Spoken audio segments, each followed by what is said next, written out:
The overall goal of this protocol is to analyze RNA-protein interactions using horizontal native gel electrophoresis.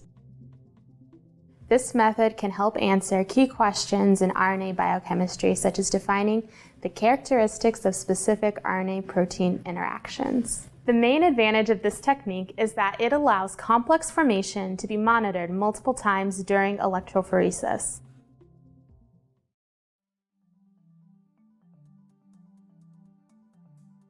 For the horizontal gel apparatus, use a gel box with a 27 cm by 21 cm casting tray and a capacity for two 24-well combs.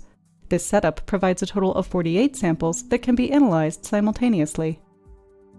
Prepare 2 liters of 1x TBE running buffer by diluting 400 milliliters of 5x TBE with 1600 milliliters of water and mixing.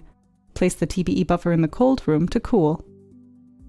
Prepare the following reagents following standard procedures: 40% acrylamide bis 19:1, 5x TBE, TEMED, and 10% ammonium persulfate.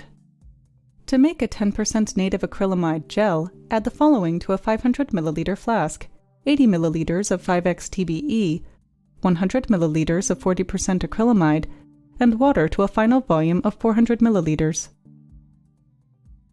Add 4 milliliters of 10% ammonium persulfate and 400 microliters of TEMED and mix well. Pour the mix into the horizontal casting tray and allow the gel to polymerize in the fume hood for 30 minutes. The polymerized gel will be approximately 2 centimeters thick, and a thin layer of liquid will remain on top of the gel. Place the gel into the gel box and take it into the cold room. Next, pour the liquid